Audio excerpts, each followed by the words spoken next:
Hey guys, this is the start of a series of videos that will be called the Will Be series. In this series, it'll be about questions about will these drivers or teams live up to what I think they could be, and will they be what I think they will be. So, for the first one, I have, will Tyler Reddick be the new face of NASCAR?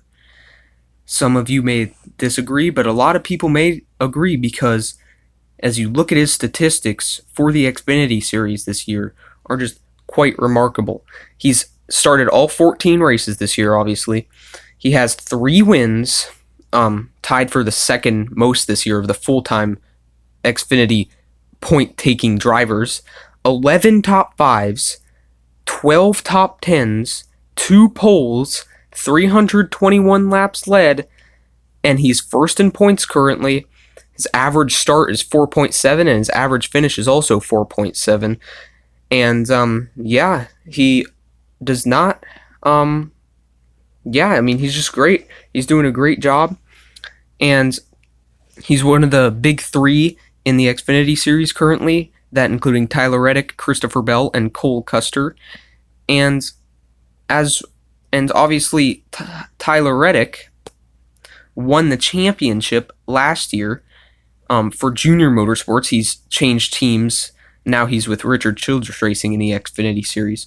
But he changed teams. Junior Motorsports, he won the first race of the season last year at Daytona with Junior Motorsports. Didn't win at all until he made it to the championship 4 at Homestead, Miami, and won the race at Homestead, which means he won the championship. Christopher Bell truly deserved the championship last year, and everybody was so mad at Tyler Reddick because he just won 2 races, and Christopher Bell won 7, and Reddick got the championship and Rookie of the Year, when Bell deserved Rookie of the Year also. So that was a little controversial. As we look at Christopher Bell's stats for this year, he's obviously started all 14 races. He has 4 wins. He does have the most wins. But he only has 8 top 5s and 9 top 10s, 3 poles, 760 laps led, and he's currently second in points. His average start's 3.9, which is better than Reddick's, but his average finish is 9.1. Not nearly as good as Tyler Reddick's this year. Christopher Bell has more wins than Tyler Reddick, but he's not as consistent, and consistency is really what matters with stage racing, getting the points, and in this format of the playoffs in NASCAR right now in all 3 series.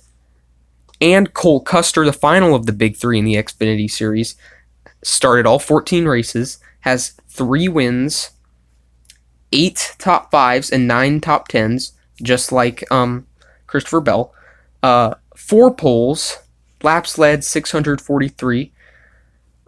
His rank is 3rd currently. His average start 5.9, but his average finish is 10.2. 10.2, obviously the worst of the big 3 currently. And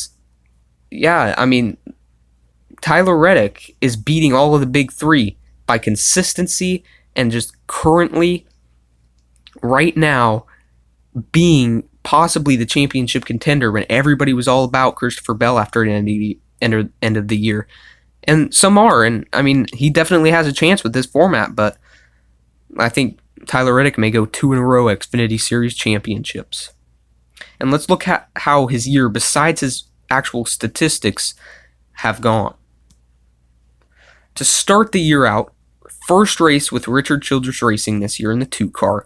Tyler Reddick obviously has his gold car for Richard Childress's 50th anniversary of owning a team.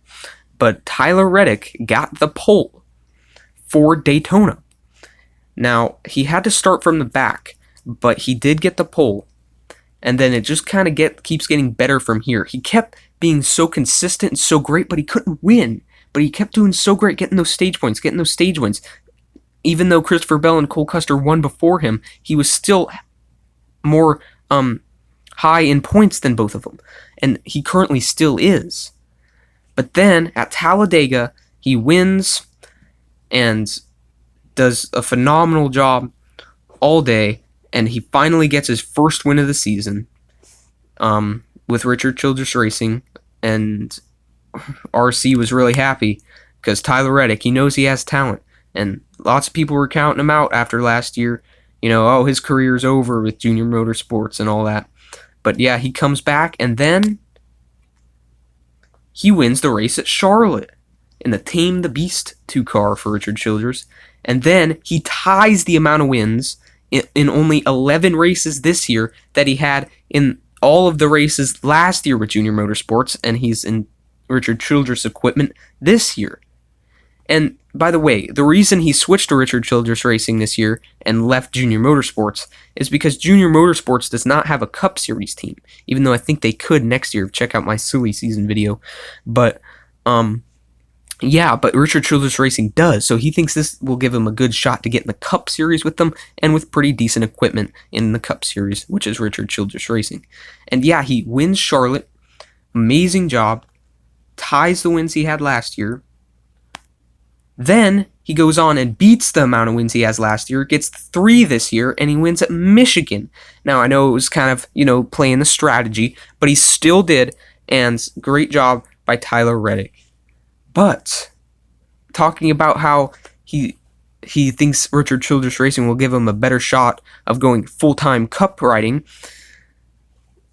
could he get it with RCR? Now, he's already done 2 Cup Series races for RCR this year in the 31 car, one being at the Daytona 500 and one at Kansas Motor Speedway.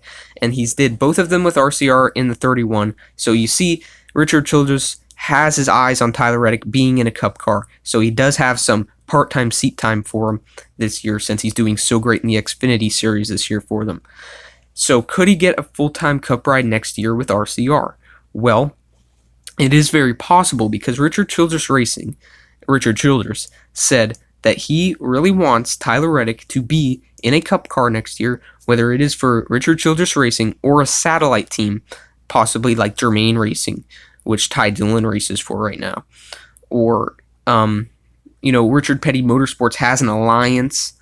But I don't think you should go there. But Germain Racing could be very possible, and then Richard Childress could bring Ty Dillon to Richard Childress Racing full time, or if he could find the sponsorship and the funding to make a third car full time Richard Childress, then I think he'll put Tyler Reddick full time in the 31 to be teammates with Daniel Hemrick in the 8 and Austin Dillon in the 3, and I think he'll keep Ty Dillon over there in the 13 car for Germain Racing, unless he brings more sponsorship and could get full time in the 31.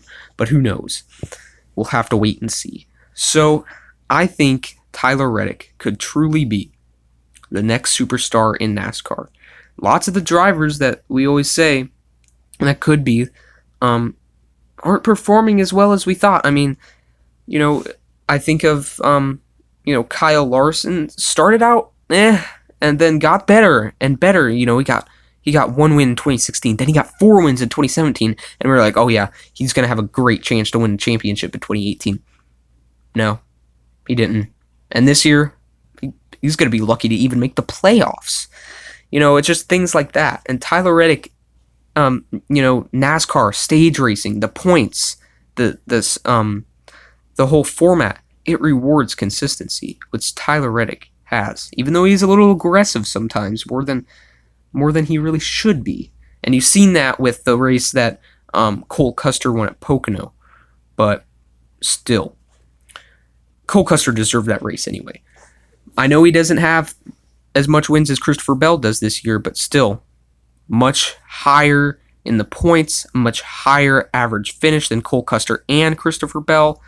And yeah, I think that Tyler Reddick could be, and will he be, the next superstar in NASCAR, and most likely, going to the Cup Series and being a superstar. Thank you for watching, guys. I hope you enjoyed, and I'll catch you next time. Bye.